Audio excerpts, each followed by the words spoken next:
Exam માથે છે નહીં એટલે ટેન્શન હશે પાછું. પણ તું પેલું મૂંઝવાતો નહીં પાછો. હા, હું તારી સાથે જ છું.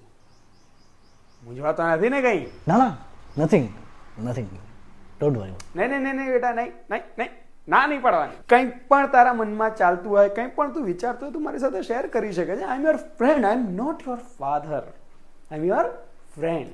You can share with me anything, anything. ના ના, કશું જ નથી. ના બેટા, ડોન્ટ મેક થિંગ્સ કોમ્પ્લિકેટેડ. કારણ કે જ્યારે એક વિદ્યાર્થી મૂંઝવાય ને ત્યારે સૌથી મોટો સપોર્ટ એક ફ્રેન્ડનો સત્તો હોય છે. અને તારો ફ્રેન્ડ કોણ છે? તારો ફાધર. સૌથી પહેલા બેટા તારી એક્ઝામ પછી કબાટ બદલાઈ દેવું છે. તો જે રીતે બેટા કબાટ બદલવાનું છે ને એ રીતે એક્ઝામ ટાઈમે વિદ્યાર્થી બદલાઈ જાય છે. પણ તું બેટા ટેન્શન ના લેતો. તું જે વસ્તુ શેર કરવા માંગે છે મારી સાથે શેર કરી શકે છે. Because I am not your father, I am your friend. Tell me, beta, tell me.